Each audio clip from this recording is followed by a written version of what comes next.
अदीब साहब का बहुत बहुत शुक्रिया कि उन्होंने ये प्रोग्राम रखा। लेकिन मैं ये बैनर पढ़ रहा था कि आईएमसीआर और APCR public meeting on protecting waqf lands. अब मुझे लगता है कि आगे आपको ये जैन टेम्पल लैंड्स भी लिखवाना पड़ेगा, उसके बाद टेम्पल लैंड्स भी लिखवाना पड़ेगा, फिर आपको गुरुद्वारा लैंड्स भी लिखवाना पड़ेगा और चर्च के लैंड्स भी लिखवाना पड़ेगा, क्योंकि इस वफ के कानून के बाद 90 साल पुराना जैन धर्म का मंदिर वहां गिरा दिया गया मुंबई के अंदर। बोध गया में लड़ाई चल रही है कि वहां पे भी कमेटीज में उनके जबरदस्ती गैर बौद्ध को उसमें शामिल किया गया है। तो ये लड़ाई यहां तक सिर्फ सीमित रहने वाली नहीं है, और मैंने पार्लियामेंट में भी कहा था और यहां पे भी इस बात को कह रहा हूं कि इसके पीछे का जो बड़ा मकसद है, क्योंकि वफ की जमीनें सब प्राइम लोकेशंस पे हैं, तो उन सारी जमीनों को कब्जा करके अपने दोस्तों को वो जमीन प्रधानमंत्री देना चाहते हैं। ये मेरा सीधा आरोप है, मैं घुमा फिरा के बात नहीं करता, एकदम सीधा आरोप है। और ये इसके इसके पीछे का मकसद यही है, और आगे यही चर्च के साथ होगा, मंदिरों के साथ होगा। अयोध्या में अडानी को 23,000 एकड़ जमीन रक्षा विभाग की दी गई है। उसमें दो बाबाओं का भी नाम है। आपने एक कानून इस देश के अंदर बनाया, अभी हमारे साथी सांसद संविधान की बात करके गए। संविधान में कुछ आपको मौलिक अधिकार दिए गए जिसमें कहा गया कि इसमें कोई परिवर्तन नहीं होगा, ये तो आपका फंडामेंटल राइट्स है। और संविधान की धारा 25 से लेकर 28 तक, 29 तक यह बताती है कि हिंदुस्तान में रहने वाले हर नागरिक को अपनी धार्मिक मान्यताओं के हिसाब से पूजा करने की, अर्चना करने की, उपासना करने की, इबादत करने की, प्रेयर करने की, गुरु ग्रंथ साहब का पाठ करने की पूरी आजादी है, और अपनी धार्मिक संपत्तियों के प्रबंधन की पूरी आजादी है। इसमें कोई नरेंद्र मोदी और कोई बीजेपी वाला कुछ नहीं कर सकता। यह कानून हमको बाबा साहब डॉक्टर भीमराव अंबेडकर के द्वारा लिखे गए संविधान से मिला है। और यह बिल एक गैर संवैधानिक बिल है, इसलिए हम इसका विरोध कर रहे हैं। ये एक अनकॉन्स्टिट्यूशनल बिल है। और अभी सिन्हा साहब जब यहां पे बोल रहे थे, वो कह रहे थे कि एक प्रोपेगेंडा फैलाया गया इस बिल के लाने के पहले पूरे देश में। हिटलर के प्रचार सचिव का जिक्र भी उन्होंने किया। क्या क्या कहा गया? मैं जेपीसी का मेंबर था वक्फ कमेटी में, तो कहा गया कि साहब जिस भी जमीन को मुसलमान चाहे उसको वक्फ घोषित कर दे, और वक्फ बोर्ड कहता है ये वक्फ हो गई तो वक्फ हो गई। तो जब वक्फ बोर्ड के लोग आए वहां पे और सेंट्रल गवर्नमेंट के भी ऑफिसर बैठे हुए थे, तो हमने कहा कि ऐसा है क्या? कहने लगे नहीं साहब। हमने कहा तो क्या प्रक्रिया है? तो कहने लगे कि जिसकी जमीन है वो एक फॉर्म भरेगा, उस फॉर्म को भर के देगा कि हम ये अपनी जमीन वक्फ करना चाहते हैं, और उसके बाद आपत्ति के लिए एक समय दिया जाएगा कि ये जमीन, इंस्पेक्टर उसको जांच करेगा, सर्वेयर उसकी जांच करेगा, और आपत्ति के लिए एक निश्चित समय दिया जाएगा कि अगर किसी को इस जमीन के दान में कोई आपत्ति है तो अपनी आपत्ति दर्ज करा सकता है। उसके बाद, वो समय निकल जाने के बाद, वो संपत्ति वक्फ में दर्ज की जाती है। ये प्रक्रिया है। हमने कहा दूसरा, कह रहे हैं साहब ये 6 महीने के अंदर कागज देना होगा। तो एक सुप्रीम कोर्ट का एफिडेविट मिला वहां पे, जेपीसी के मीटिंग के दौरान जावेद भाई थे, आपने देखा होगा। गवर्नमेंट ऑफ इंडिया ने, यानी कि भारत सरकार ने, नरेंद्र मोदी जी की सरकार ने 2022 में सुप्रीम कोर्ट में लिख के दिया है कि हिंदुस्तान की 99.2% संपत्ति ऑनलाइन हो चुकी है, वामसी पोर्टल पे इसको पड़ा डाल चुके हैं, ये सारी जांच हो चुकी है, ये सब पंजीकृत हो चुकी है, और ये सारी की सारी प्रॉपर्टी रजिस्टर्ड है, इसके कागजात चेक किए जा चुके। तो हमने कहा फिर आपको क्यों कागज चाहिए? और एक स्टेटमेंट मिला मुझे उस समय के जो मुख्तार अब्बास नकवी साहब मंत्री थे उनका स्टेटमेंट था। उन्होंने कहा कि देश की 100% संपत्ति जो है वो डिजिटाइज्ड हो चुकी है, वक्फ की संपत्ति। फिर कागज किस बात के लिए आपको चाहिए? क्यों आप ये लाना चाहते हैं? इसके पीछे है मकसद झगड़ा कराने का। 100 साल पुराना, 150 साल पुराना, 300 साल पुराना किसी मंदिर का कागज भी आप मांग लेंगे, नहीं मिलेगा। मस्जिद का कागज मांग लेंगे, नहीं मिलेगा। किसी गुरुद्वारे का कागज मांग लेंगे, नहीं मिलेगा। चर्च का कागज मांग लेंगे, नहीं मिलेगा।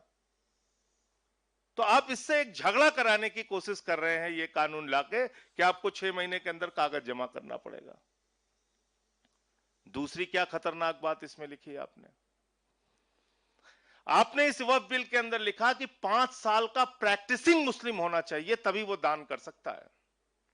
अब पूरी दुनिया में कोई कानून आपको ऐसा नहीं मिलेगा जो कि ये कहे कि दान के लिए आपको पहले धार्मिक रीति रिवाजों को मानना पड़ेगा, तब आप दान कर सकते हैं। यह अद्भुत कानून हमारे प्रधानमंत्री नरेंद्र मोदी जी लेके आए हैं। कह रहे हैं दान करना है तो 5 साल के लिए आप प्रैक्टिसिंग मुस्लिम बनो।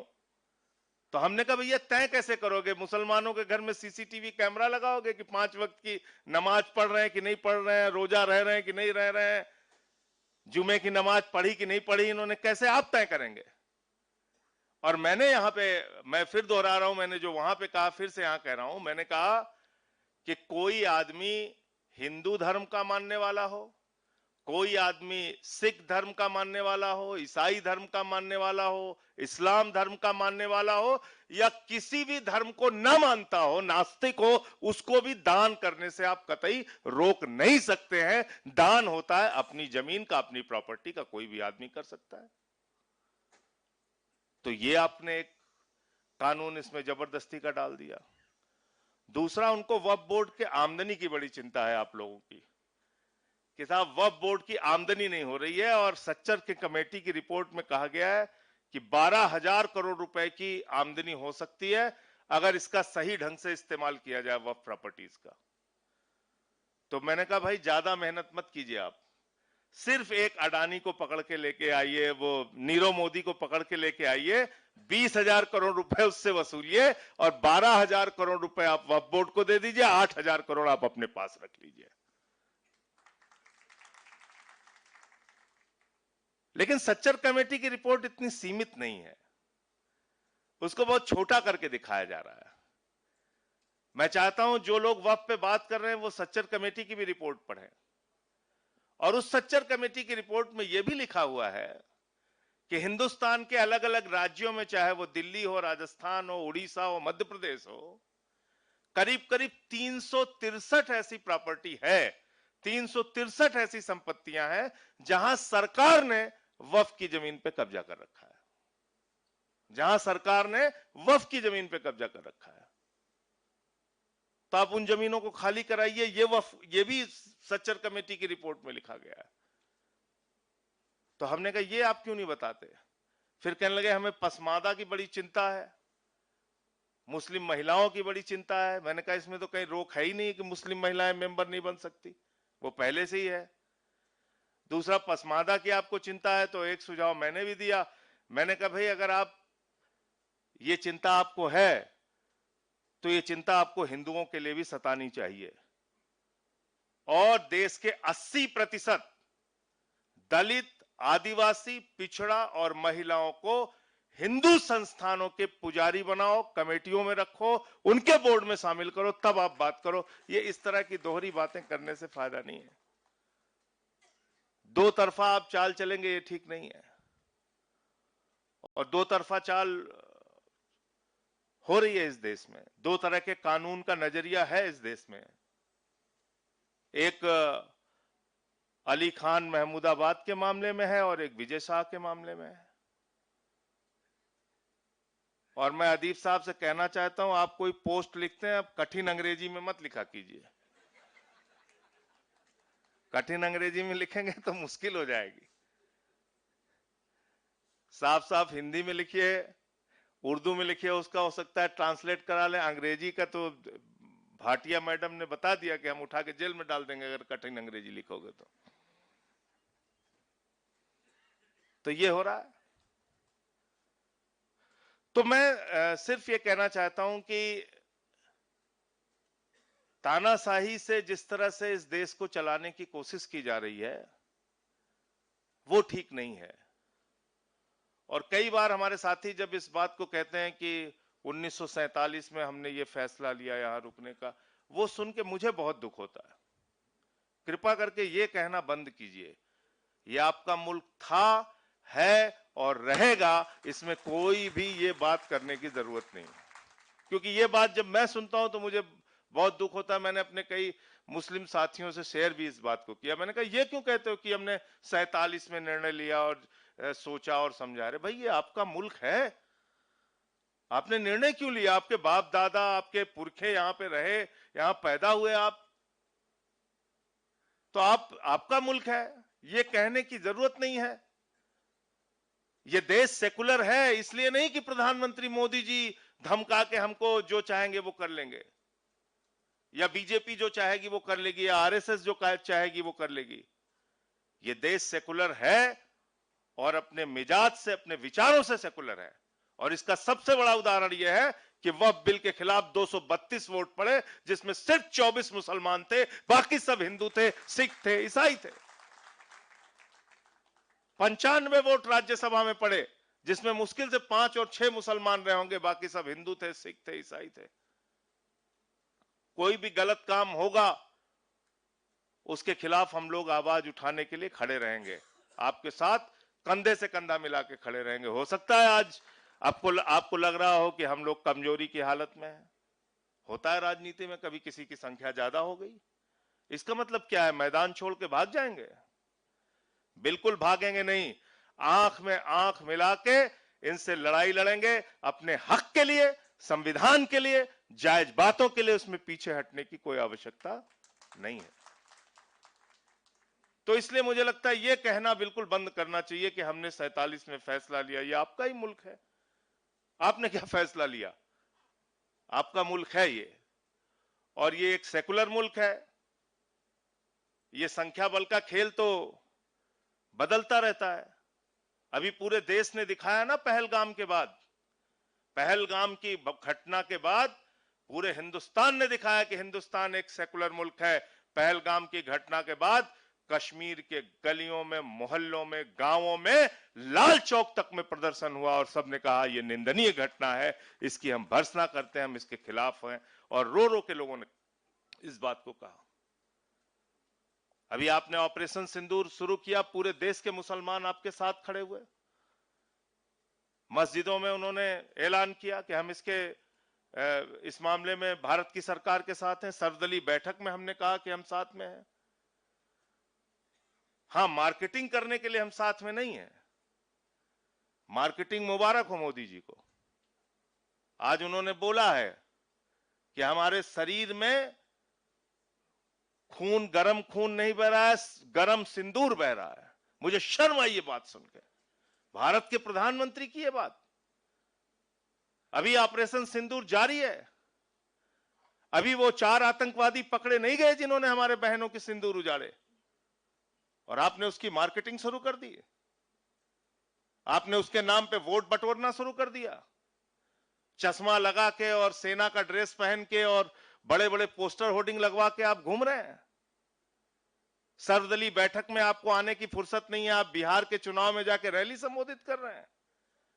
फिल्मी सितारों को संबोधित कर रहे हैं मुंबई में, केरल में उद्घाटन कर रहे हैं, आंध्र में उद्घाटन कर रहे हैं। 73 देशों की आपने यात्रा की, 124 बार विदेश की यात्रा की। आपको अब समझ में आया कि सर्वदलीय संसदीय दल भेजना चाहिए। पुलवामा की घटना के बाद सर्वदलीय संसदीय दल क्यों नहीं भेजा गया? उरी की घटना के बाद क्यों नहीं भेजा गया? गलवान घाटी की घटना के बाद क्यों नहीं भेजा गया? क्योंकि तब आपको लग रहा था कि 3 बार दिन में सूट बदल के और विदेशों में जा जाके घूमेंगे और कुंभ के मेले में बिछड़े हुए भाई की तरह गले मिलते रहेंगे, तो इससे बहुत अच्छी विदेश नीति हो जाएगी। विदेश नीति इससे नहीं होती है। विदेश नीति होती है कि जब आप अपने देश के अंदर ऐसा माहौल बना के पैदा करते हैं जिससे पूरी दुनिया आपकी तरफ देखे और आपके समर्थन में खड़ी हो, तब वो उसमें आपको सफलता मिलती है। तब आपकी आवाज में दम होता है, तब आपकी आवाज में दम होता है। तो इसलिए वक्त बहुत ज्यादा हो गया। मैं सिर्फ इतना कहना चाहता हूं कि इस लड़ाई में, कानूनी लड़ाई भी इसकी चल रही है, इस लड़ाई में हम लोग पूरी तरीके से आपके साथ हैं और ये गैर संवैधानिक बिल है। मैंने जेपीसी में भी इसका विरोध किया, पार्लियामेंट के अंदर भी विरोध किया, जब भी आपने बुलाया आपके साथ आकर इसका विरोध किया। आगे भी जब आप बुलाएंगे आपके साथ खड़े होके इसका विरोध करेंगे, लोकतांत्रिक ढंग से, संवैधानिक तरीके से, और जो अपने अधिकार हैं उसको लेके आगे बढ़ेंगे। बहुत बहुत शुक्रिया कि आपने मुझे यहां बुलाया और अपनी बात कहने का मौका दिया। बहुत बहुत धन्यवाद।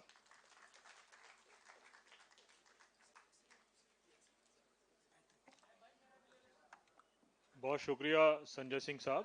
अब आज के इस प्रोग्राम के कंक्लूडिंग स्पीच के लिए मैं आईएमसीआर के चेयरमैन मोहम्मद अदीब साहब से गुजारिश करता हूं कि वो आएं और अपनी बात रखें। इस बीच में हमारे पंजाब से कुछ दोस्त आए हुए हैं जो बाबा धर्म सिंह निहंग सिंह का मैसेज पढ़ेंगे। भाई प्रोग्राम हो जाने दो, यहाँ से आप नीचे जाइए प्लीज, या तो अपने साथियों को बोलिए माइक उठा लेंगे, डिस्टर्ब मत करिए बीच में। आप आइए भैया।